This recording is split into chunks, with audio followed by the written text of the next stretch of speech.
কওমি মাদ্রাসা এমন বড় বড় আলেমও বাংলাদেশে আছেন আলহামদুলিল্লাহ, যাদের জ্ঞানটাকে যদি ঠিকভাবে তারা উপস্থাপন করতে পারতেন তাহলেও তারা একজন আন্তর্জাতিক স্কলার হিসেবে বরিত হতে পারতেন। কিন্তু এই ভাষাগত দুর্বলতার কারণে তাদের জ্ঞানটাকে পৃথিবীর সামনে উপস্থাপন করতে পারছেন না। অনেকে নিজের বাচ্চা মাদ্রাসায় দিতে ভয় পায়, কেন যে এত মারা মারবে, এদেরকে মনে হয় এখানে আমি দিতে পারবো না বা তারা থাকতে পারবে না।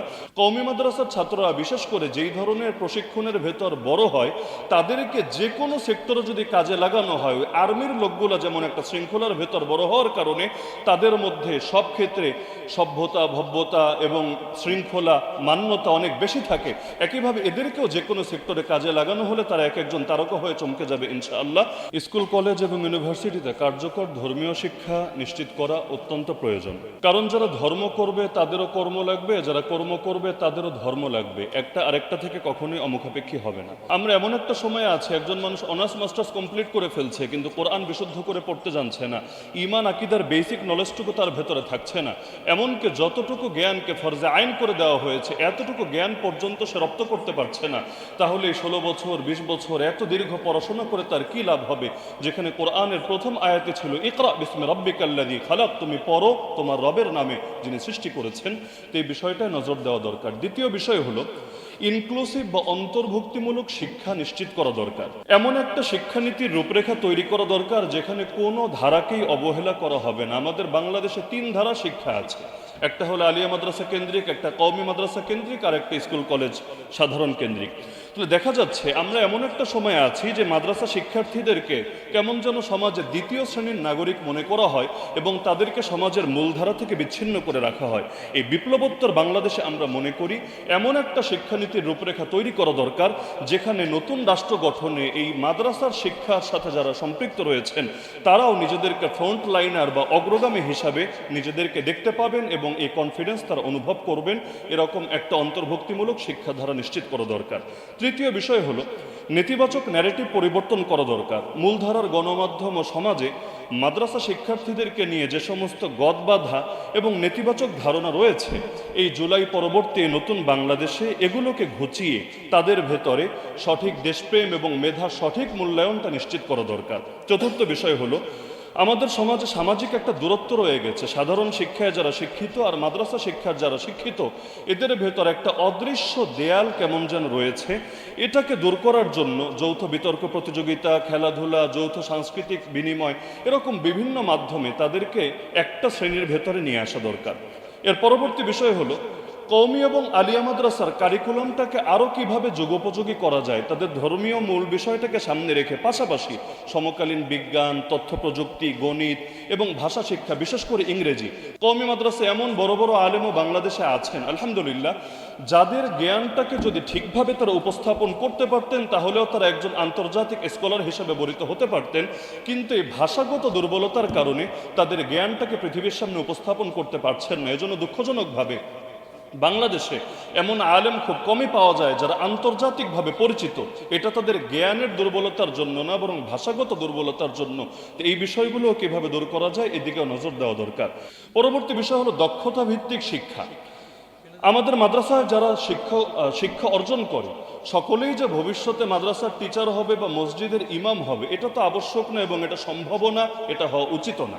তো তারা মাদ্রাসা শিক্ষায় শিক্ষিত হওয়ার পরেও তাদের মধ্যে এই পরিমাণ কারিগরি দক্ষতা আসা দরকার এবং এটার জন্য রাষ্ট্রকেই নজর দেওয়া দরকার, যাতে করে প্রতিটা ব্যক্তি সমাজের কোনো না কোনো কাজে আসে এবং তাদের দ্বারা রাষ্ট্র উপকৃত হতে পারে। বিশেষ করে আমি দায়িত্ববোধের সাথে বলতে পারি, কওমি মাদ্রাসার ছাত্ররা বিশেষ করে যেই ধরনের প্রশিক্ষণের ভেতর বড় হয় তাদেরকে যে কোনো সেক্টরে যদি কাজে লাগানো হয়, আর্মির লোকগুলো যেমন একটা শৃঙ্খলার ভেতর বড় হওয়ার কারণে তাদের মধ্যে সব ক্ষেত্রে সভ্যতা, ভব্যতা এবং শৃঙ্খলা, মান্যতা অনেক বেশি থাকে, একইভাবে এদেরকেও যে কোনো সেক্টরে কাজে লাগানো হলে তারা এক একজন তারকা হয়ে চমকে যাবে ইনশাআল্লাহ। কিন্তু এজন্য এই কারিগরি ভিত্তিক এবং দক্ষতা ভিত্তিক শিক্ষাটা কিভাবে নিশ্চিত করা যায় এদিকেও নজর দেওয়া দরকার।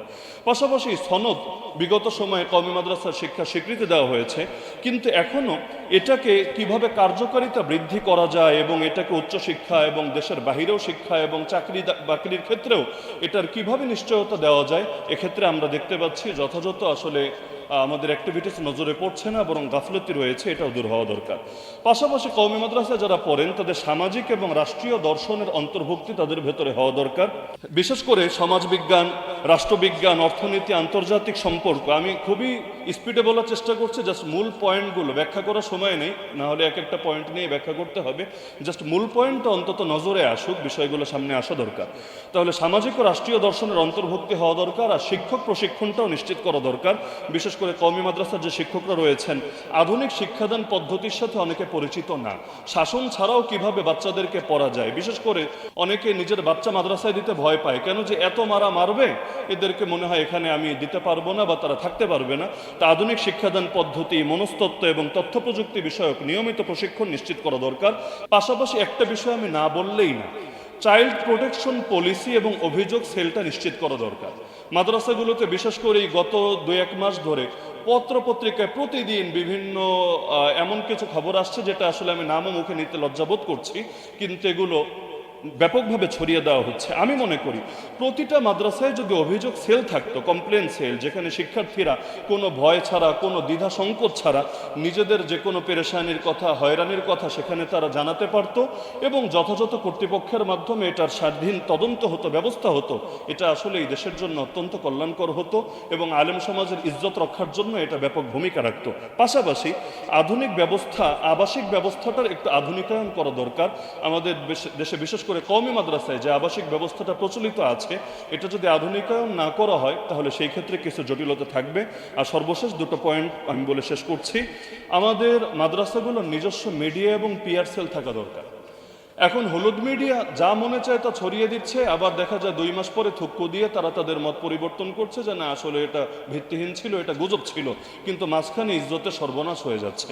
এজন্য যে কোনো অভিযোগ উঠলে এটা যাতে নিজস্ব পিআর টিমের মাধ্যমে যাচাই করে জাতিকে সঠিক বার্তাটা দেওয়া যায়, যেটা অপরাধ সেখানে আসলেই অপরাধের বিচার নিশ্চিত করতে সরকারকে সহযোগিতা করা যায়, আর যেটা অপরাধ না, এটা যে আসলে একটা চক্রান্ত, ষড়যন্ত্র, এটা যাতে জাতির সামনে উপস্থাপন করা যায়, এজন্য নিজস্ব একটা ব্যবস্থাপনা আমাদের ভেতরে থাকা দরকার।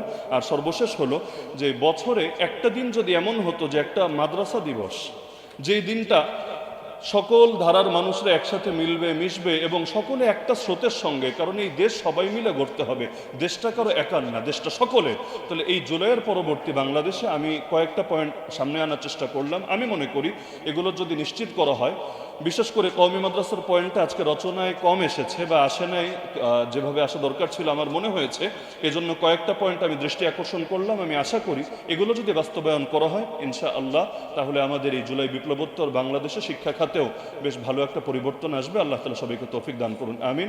আসসালামু আলাইকুম ওয়া রাহমাতুল্লাহি ওয়া বারাকাতুহু।